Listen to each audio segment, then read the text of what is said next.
He's one of the most prominent lawyers in Charleston. And now, Nicholas Clekis is taking on one of the most high-profile cases across the country, Julius Wilson versus Michael Slager. And in this special edition of Quintin's Close-Ups, I speak with him one-on-one. Let's recreate the scene. It was last week, April 13th, when you and your client, Julius Wilson, were in front of the North Charleston City Hall, and you wanted to address the media about the lawsuit that you guys have against Michael Slager. When you think back to that day, what plays back in your mind?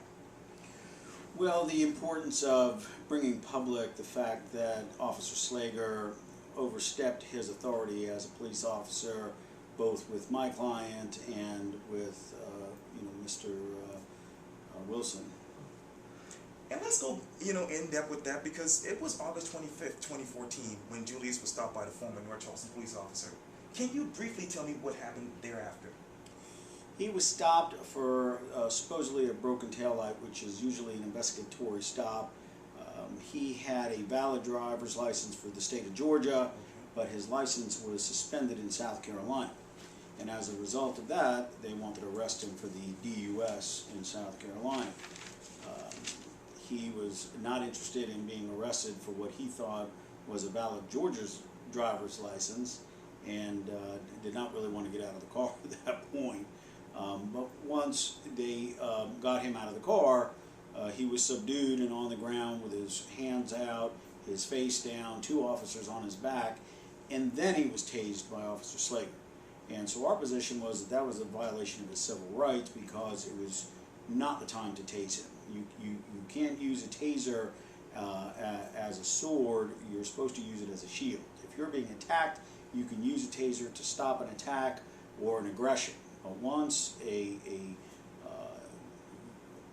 person being arrested is subdued by the police, you cannot then use that taser as a punishment. You should have got out of the car earlier, so we're going to tase you now. It doesn't work that way. So if they had tased him earlier when he was in the car and refusing to get out, there wouldn't be a case. But once he was on the ground and they were handcuffing him, that was not the time to tase him. And isn't it true that he refused medical help because of more threats from Slager? Well, I think he was afraid to do anything at that point because they basically threatened to tase him again. He eventually asked for medical help. You'll see it later on in the video, and he received it. But this case isn't about the injuries and damages that he sustained as a result of being tased. It's a result of being tased and having his civil rights violated. And put on your thinking hat, because when you first heard about the incident between Slager and Wilson, what was going through your mind? Well, when we first heard about it and he brought it to our attention, it becomes a very difficult decision to make whether or not to bring a case at that time, because oftentimes these officers are exonerated, as he was with the Givens case, and it becomes very difficult to bring a case against a police officer knowing that they will parade 6 or 7 boys in blue up on the witness stand to testify on behalf of the officer to say that it was justified. But after seeing what happened with Slager over a period of time where he used excessive force on so many occasions, it then tipped the balance in our favor to say this is now the time to bring this case because this officer obviously has a problem. And speaking of which, as you know, there have been a lot of problems with the North Charleston Police Department over the years. So, what is your advice to them right now? Well, I am not here to give advice to the North Charleston Police Department. I think that something needs to be done in the legislature so that that criminal defense attorneys such as myself are not the check and balance system for the police. It shouldn't be up to us to be the ones that are calling out excessive force. This is something that should be regulated through police departments nationwide, through the use of body cams, independent review boards, more transparency with internal affairs departments, and those are things that would help stop these things before they get to us. We should not be the ones calling the police out on this. And we wouldn't know about Julius Wilson if it were not for Walter Scott. I was at work at Mark Tree Deli on the day of the shooting. I'm wondering where were you got the news? I think I probably just saw it on the news like everybody else.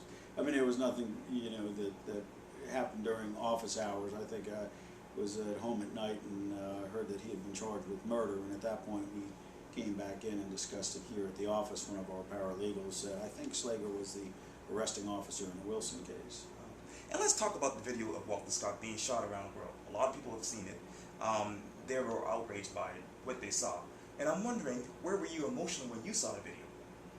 Well, it's always unfortunate when you see anybody that's abused or murdered or at the hands of somebody with authority taking advantage of that. And that's something that, you know, needs to be dealt with nationwide.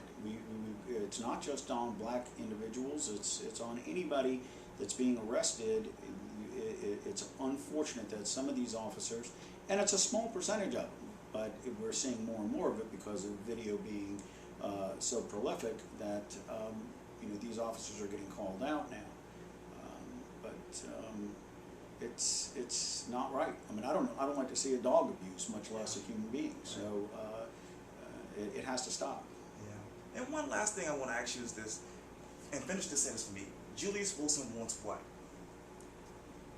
He wants to be vindicated for being tased unlawfully, for being abused by an officer who had a history of abusing and using excessive force, and I think in the process show the community that this is going on and we need to do something at every level.